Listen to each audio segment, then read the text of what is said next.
I want to present a true story of a reading that was done on me, a psychic reading that was done on me, that illustrates the difficulties around psychic readings or the issues around them.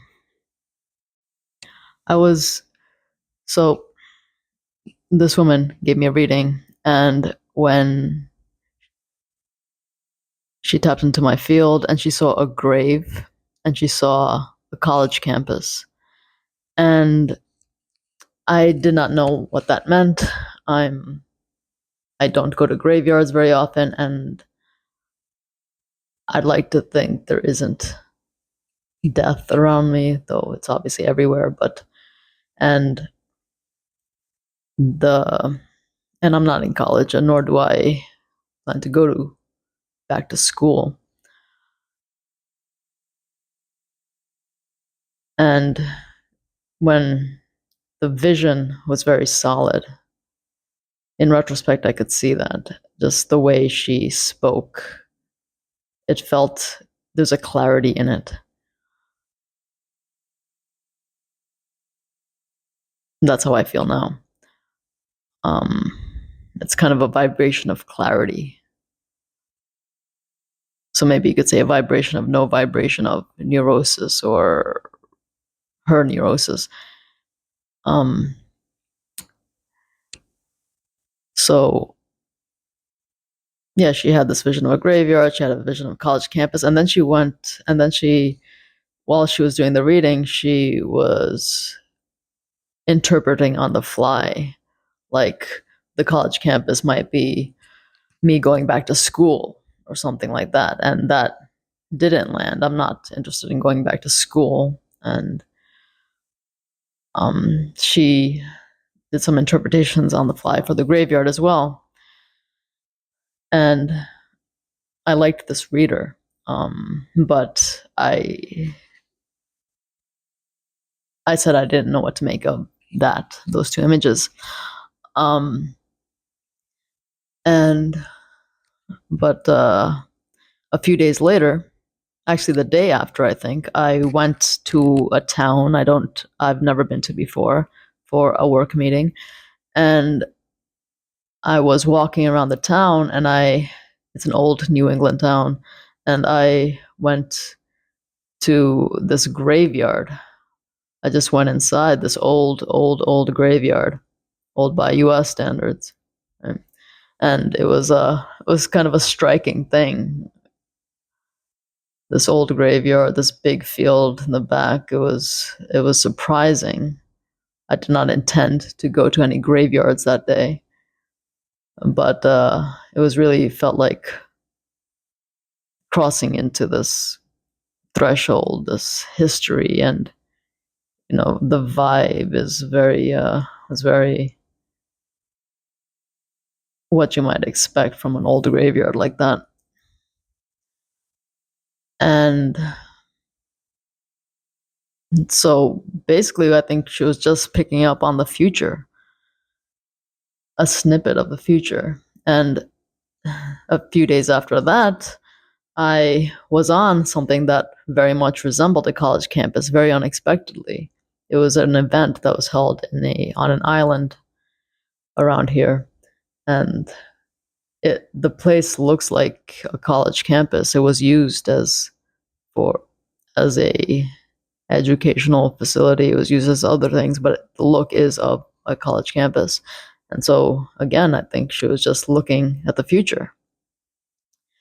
And so this is to illustrate two things: that one, this is real. It's almost like this is something I have to illustrate again and again, or I feel the need to, at least, just because. I mean, I think it's mostly because most people in my world aren't into these things. We all have a role, right? Maybe I'm to be a bridge in some fashion, in any case. And the other thing I wanted to illustrate is that the difficulty around psychic readings, that you there's a lack of reliability. In this case, in this case, the reading kind of hit the nail on the head as far as what actually happened, but that was not clear to me at the time because it was going to happen in the future. And yes, I know that it could be a coincidence, but meh. There's a phrase that I've seen many things in my life, but I haven't seen a coincidence. There's something to that. But it's this lack of reliability.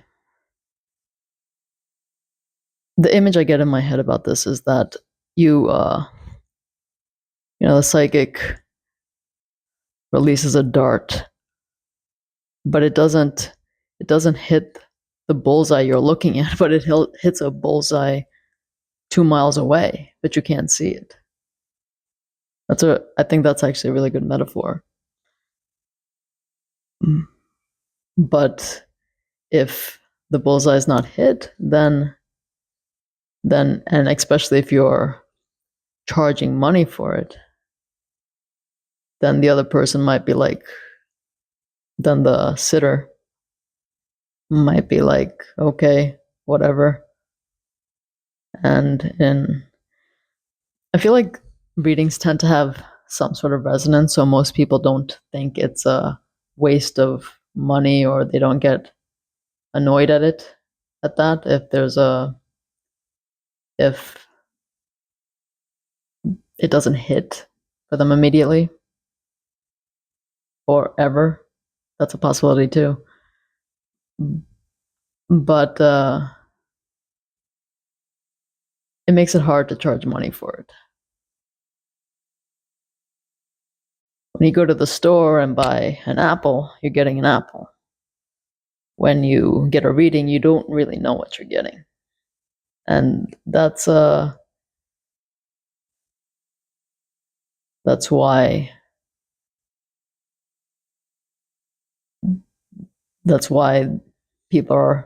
psychics are often called scammers, or there's a